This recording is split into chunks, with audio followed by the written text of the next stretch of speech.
Alright, so picking up where I left off on the last video, we had already worked this one out. So working this one out right here. If the reaction ended with 23.7 moles of aluminum, how many grams of O2 would it also end with? So this time we're starting, oh crap, I forgot to turn my pen on. Okay, this time we're starting with 23.7 moles of aluminum and going to grams. So this is the number that goes in the upper left box. And this is what we want to end with in the top right box. So if you remember from our equation, our mole ratio was 4 moles of aluminum to 3 moles of oxygen. So I got moles of aluminum on top, which means I want moles of aluminum on bottom right here. And that 3 moles of oxygen goes on top. If you're forgetting where these numbers came from, remember this came from the balanced equation 2 or 3 slides ago. And then each mole of oxygen has a mass of 32 grams. It's 32 because remember pure oxygen is O2, not just O. So we plug this into the calculator. Actually, before we do that, let's cancel some stuff out. Moles of aluminum can go. Moles of O2 can go. To reduce down numbers, I got a 32 and a 4, so this can reduce down to 1, and this goes to 8, which means I'm just going to take 23.7 times 3 times 8 equals, wow, that's a lot, 569 grams of oxygen. So, 3-step problems. This is the most common thing that you will encounter, where you're going from grams of one substance all through these steps to grams of another substance, or it could be volume of one substance to volume of another, or grams of one to volume of another. The reason that this is the most common is because we don't have anything that can measure moles directly. But we have lots of balances, and we have graduate cylinders, and we have all kinds of devices that we can use to measure mass and volume. So, still going to use the mole ratio. You see it's right here in this middle step. Mole ratio is always going to be somewhere in the center of our stoichiometry problems. Now we're also going to use the molar masses of both substances. Molar mass of the first substance to go from grams to moles, and then molar mass of the second substance to go from moles to grams. So, starting our examples again, I'm just going to write my equation up here.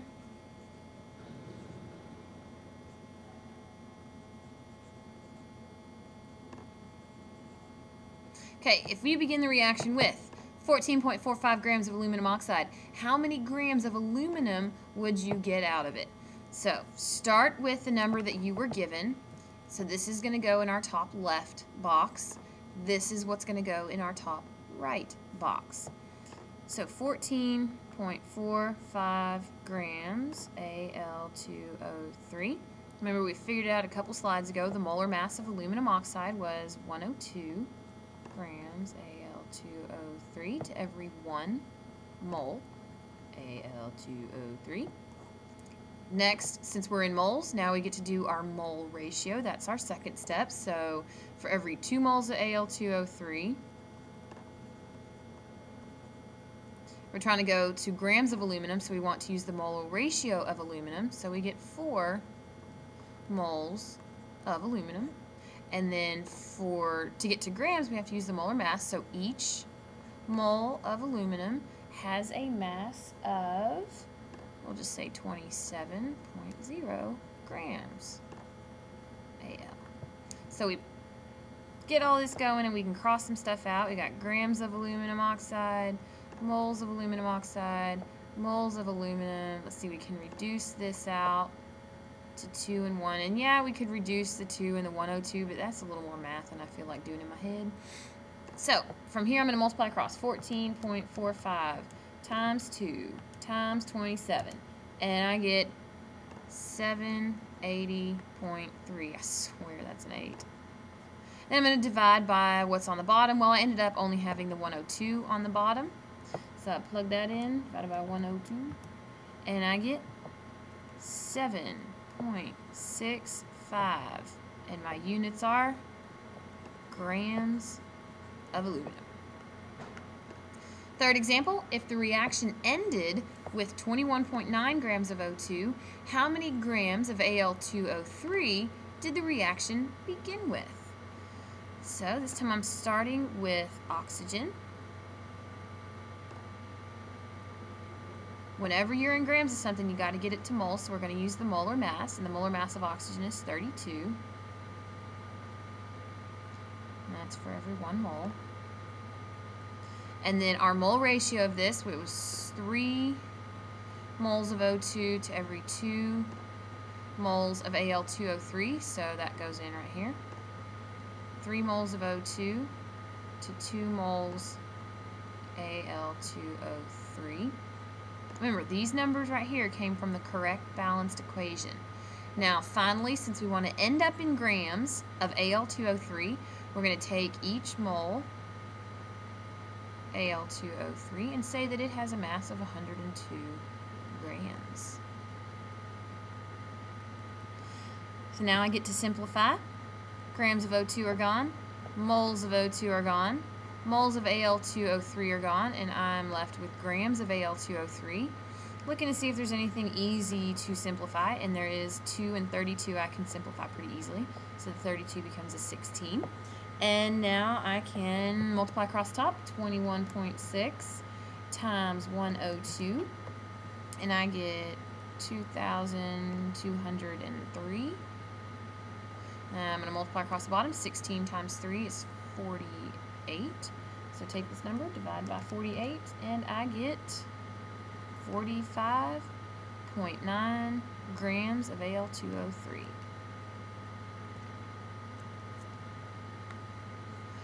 Other applications of stoichiometry. Whoa, stop. Oh, went too fast. Sometimes, you know, it does that. Okay. So, stoichiometry can also be used with volumes, but only with volumes of gases. I haven't taught you guys about molarity yet, and that's where you can use volumes for aqueous things.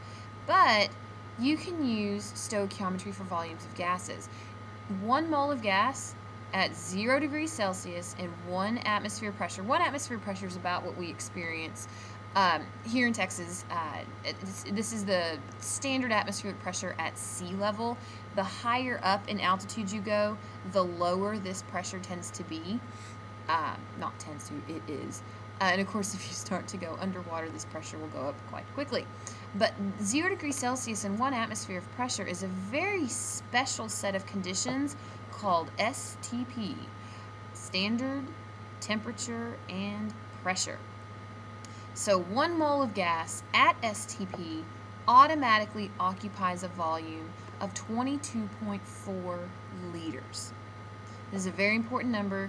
You might as well memorize this. So 22.4 liters can only be used on gases. Can't use it on anything else, only on gases, and only when we're at STP.